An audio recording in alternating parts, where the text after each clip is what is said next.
오늘 함께 묵상할 성경 말씀은 마가복음 9장 2절에서 13절 말씀입니다. 마가복음 9장 2절에서 13절 말씀입니다. 오늘은 2절, 3절, 4절, 5절까지 말씀을 읽겠습니다. 엿새 후에 예수께서 베드로와 야고보와 요한을 데리시고 따로 높은 산에 올라가셨더니 그들 앞에서 변형되사 그 옷이 광채가 나며 세상에서 빨래하는 자가 그렇게 희게 할 수 없을 만큼 매우 희어졌더라. 이에 엘리야가 모세와 함께 그들에게 나타나 예수와 더불어 말하거늘 베드로가 예수께 고하되 랍비여 우리가 여기 있는 것이 좋사오니 우리가 초막 셋을 짓되 하나는 주를 위하여 하나는 모세를 위하여 하나는 엘리야를 위하여 하사이다 하니. 아멘. 오늘 함께 묵상할 주제는 본체입니다.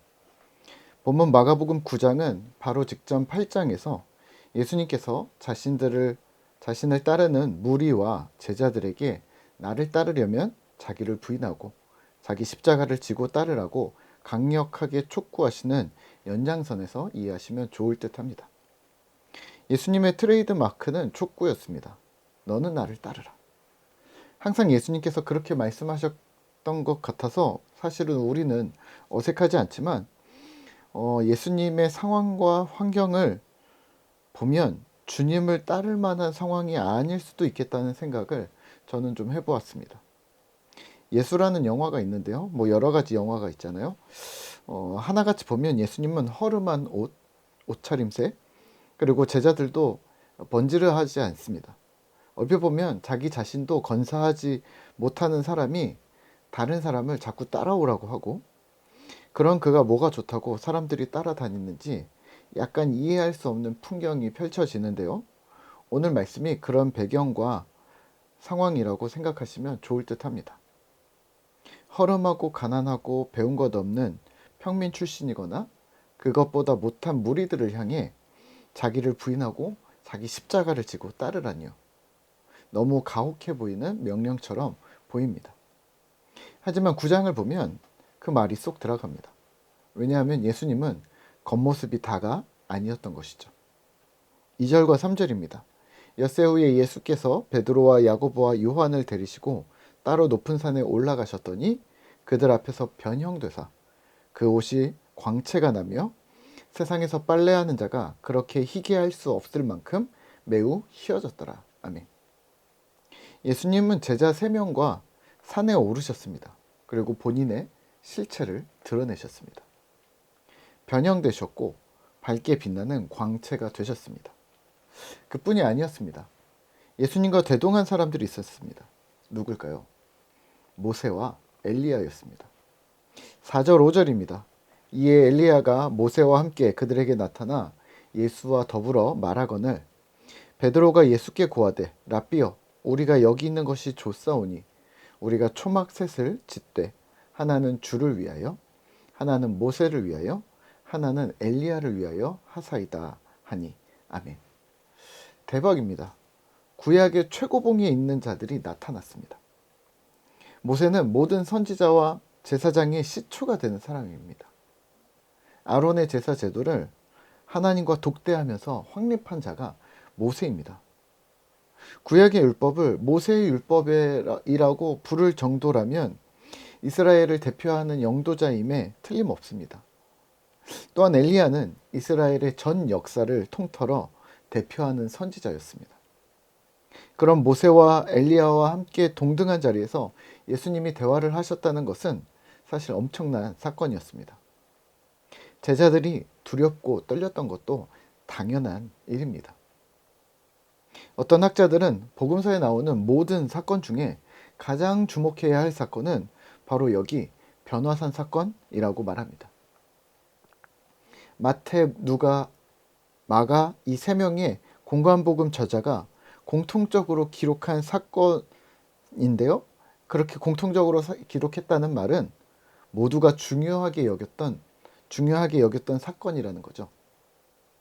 마태복음은 왕으로 오신 예수님을, 마가복음은 종으로 섬기러 오신 예수님을, 또 누가복음은 인간으로서 오신 예수님을 표현하려고 노력하고 있지만 사실 예수님의 정체는 하나님이었습니다. 그리스도이셨고 메시아였고 하나님의 본체 그 자신이셨습니다. 공간복음의 모든 저자들이 자신들의 저술 의도의 저변에 여전히 두어야 하는 전제를 오늘 변화산 사건을 통해서 알려주고 있는 것이죠. 예수는 하나님이시다. 예수님이 아무리 나는 너희를 섬기러 왔고 대속물로 오셨고 친구라 부르고 동료고 연약한 인간이라고 하시지만 결국은 하나님이시라는 전제를 간과할 수 없다는 말입니다. 그러면 오늘 본문을 묵상하며 우리는 무엇을 기억해야 할까요? 하나님이신 예수님을 경외하셔야 합니다. 예수께서 하나님이라는 사실은 하나님을 향했던 우리의 경외를 예수 그리스도께 동일하게 드려야 한다는 말입니다. 하나님 역시 자신의 권위를 이양하셨습니다. 7절입니다. 마침 구름이 와서 그들을 덮으며 구름 속에서 소리가 나되 이는 내 사랑하는 아들이니 너희는 그의 말을 들으라 하는지라. 아멘. 예수는 하나님이시고 신자된 우리는 하나님의 백성들은 예수님의 말씀을 따라 행해야 한다는 사명을 가지게 되는 것이죠. 그렇다면 질문 하나 드릴까요? 오늘 우리는 예수님을 어느 정도로 생각하고 계시나요? 그냥 무한히 사랑해 주시고 힘이 없거나 약한 십자가에서의 연약한 예수님을 기억하고 계십니까? 또는 뭐든지 다 받아주시는 그냥 한없이 좋은 목자로만 생각하고 계십니까? 어쩌면 우리가 생각하는 것보다 예수님은 훨씬 똑부러지는 원칙주의자이실 수도 있습니다. 복음서에서 언뜻 보았다시피 죄에 대하여, 악에 대하여, 나태와 게으름, 악함과 위선에 대하여 질투하시는 하나님을 우리가 무섭다고 하잖아요. 그것만큼 몸서리치게 싫어하시는 하나님이실 수도 있습니다. 그렇다면 오늘 우리는 하나님 경외를 향한 그 마음을, 하나님께 향했던 그 마음을 예수님께 동일하게 연결시키면 어떨까요?